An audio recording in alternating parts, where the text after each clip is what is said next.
and we got a new snow machine. Well, a snow machine. My first snow machine at my mom's. Big free sale sign. Ripping it off right now. It's a little messed up. Turn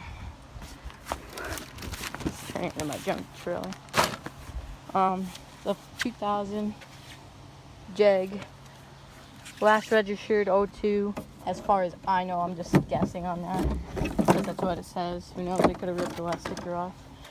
Came with a whole bunch of stuff. Whole bag of spark plugs, new belt. Pretty much new. Looks like it's new. Throttle works, brake works. That's just the main stuff. Like brand new spark plugs. It's got compression. What I really like about it is how it has all these switches.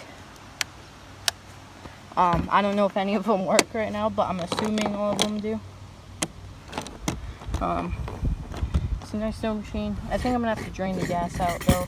It's got a little bit, but it smells a little funky. But you never know. I don't think this works anymore at all. I don't really know much about it, so if any of you guys want to give me suggestions of what I should start off with. The air filter was a mouse nest, so I got that cleaned out. I gotta clean all of this out. Like all of that. But so far, it's looking pretty nice. Everything's here. So yeah.